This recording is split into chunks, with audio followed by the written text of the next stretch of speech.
नमस्कार। मैं रीना शर्मा अपने YouTube चैनल सुनी अनसुनी में आप सबका स्वागत करती हूँ। दोस्तों, हमारे यहाँ 3 देवता मुख्य माने जाते हैं, ब्रह्मा, विष्णु, महेश। देवताओं पे जब भी कोई मुसीबत आई वो इन्हीं देवताओं पर पहुँचे, ब्रह्मा, विष्णु, महेश के पास, और अपनी प्रॉब्लम बताई और उनसे उनका जो समाधान मांगा हमेशा। कई बार पुराणों में हमें यही नहीं पता चलता कि इनका आपस में क्या रिश्ता है। पुराणों में कई बार विष्णु जी को शिव जी का भक्त बता दिया जाता है या शिव जी को कई बार विष्णु जी का भक्त बता दिया जाता है, परंतु जो मेन देवता हैं वो ब्रह्मा, विष्णु, महेश हैं।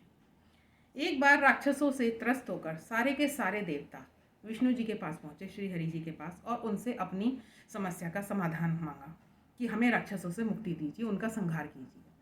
तो श्री कृष्ण ने उन्होंने कहा विष्णु जी ने कि मुझे इसके लिए एक नया आयुध, एक नया वो चाहिए, शस्त्र ऐसा जो इन राक्षसों का संहार कर सके। इसके लिए उन्होंने शिव जी की तपस्या की। शिव जी की तपस्या के लिए उन्होंने क्या करा, जो शिवलिंग बनाया उस पर उन्होंने 1000 नामों से, 1000 कमल के फूलों से उनका अभिषेक करना शुरू किया।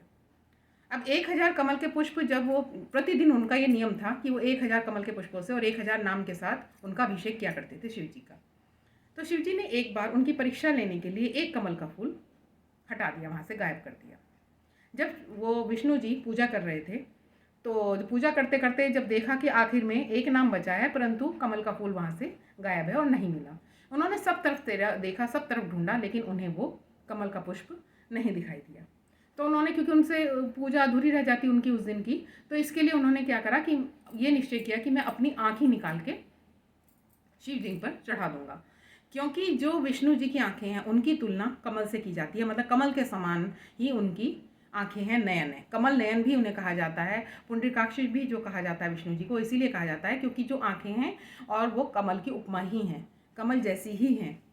तो उन्होंने जैसे ही विष्णु जी ने अपनी आंख को निकाल कर उस पर चढ़ाना चाहा अभिषेक करने के लिए शिव जी के ऊपर, तभी शिव जी वहाँ प्रकट हुए और उनसे कहा कि मैं तुम्हारी तपस्या से प्रसन्न हुआ हूँ, और तुम बताओ तुम्हें क्या चाहिए। तो उन्होंने, विष्णु ने कहा कि देवताओं पे मुसीबत आन पड़ी है और मुझे एक ऐसा आयुध चाहिए जिससे मैं उनका संहार कर सकूं राक्षसों का। तो शिव जी ने, तब ये जो सुदर्शन चक्र है वो शिव जी का ही शस्त्र था, तब शस्त्र जो शिव जी का था उन्होंने सुदर्शन चक्र उनको श्री विष्णु जी को दे दिया राक्षसों का संहार करने के लिए, और तब से ये शस्त्र जो आयुध था ये विष्णु जी के पास था। तो सुदर्शन चक्र की जो कथा है कि उनके पास, विष्णु जी के पास कहाँ क्यों आया, या शिव जी ने उन्हें अपने आयुध जो सुदर्शन था वो शिव जी से विष्णु जी के पास कैसे आया, ये उसकी पौराणिक कथा में ये इसका प्रसंग मिलता है। दोस्तों, अगर आपको मेरी वीडियो पसंद आई हो तो प्लीज़ सब्सक्राइब करना ना भूलें।